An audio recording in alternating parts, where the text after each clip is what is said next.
States of America and the United Arab Emirates lead the globe in housing the maximum numbers of Indians staying abroad. But there is something more that these countries are leading in as well. But that's something not to be happy about, but rather a matter of concern. Because it is the number of attacks on Indians living abroad that the United States of America has also topped in, according to the latest data made available by the Ministry of External Affairs to the Indian Parliament.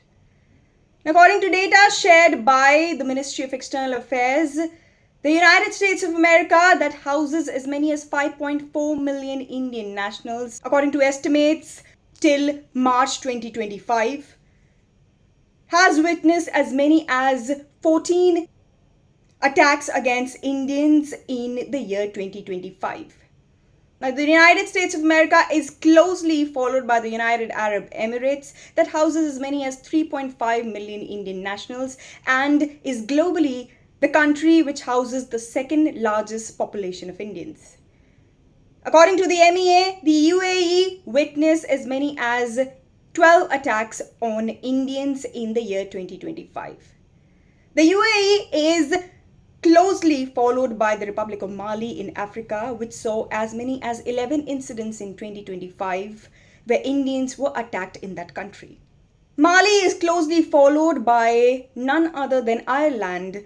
the island nation off the coast of England and Wales that has witnessed as many as 10 attacks on Indians staying in that country. Now, this might come as a shock to some because Ireland is considered one of the most welcoming countries, and many young Indians who are no more inclined to visit the United States of America and Canada due to the anti-Indian sentiment in those countries have been eyeing to travel to Ireland for higher studies and also employment opportunities. Now, Ireland is followed by a country that India has possibly had one of the best relationships with, and that is Russia, which saw as many as 8 attacks on Indians in the year 2025. Now, while that might come as a shock to many viewers, it is also true that Russia has tied up this spot with none other than Canada, which has seen a major rise in anti-Indian hate over the past some years. Now, the data also needs to be put into perspective because the United States of America and the UAE are home to the maximum number of Indians staying abroad as well. Now, while the United States of America has almost 5.4 million Indians staying in that country, the UAE houses as many as 3.5 million Indians according to estimates till March 2025. The UAE is followed by Malaysia, which houses as many as 2.9 million Indians till March 2025 according to estimates, and is closely followed up with Canada, which till March 2025 was housing as many as 2.8 million Indians. Canada is of course followed by the largest Gulf country, Saudi Arabia, which by March 2025 was housing as many as 2.5 million Indian nationals. Now, according to the Stop AAPI Hate and the Center for the Study of Organized Hate, there has been a major rise in hatred directed towards Indians and South Asians in the United States of America, especially between 2023 and 2025. In fact, reports say that there has been a rise of almost 115% in anti-South Asian sentiment in the United States of America, much of which is directed towards Indians in the form of violence. Reports also suggest that much of this hatred is surrounded around the H-1B visa program that allows skilled foreign workers to stay in the United States of America. And in fact, online discussions have been filled by suggestions of an Indian takeover of the United States of America and have gained much traction on social media.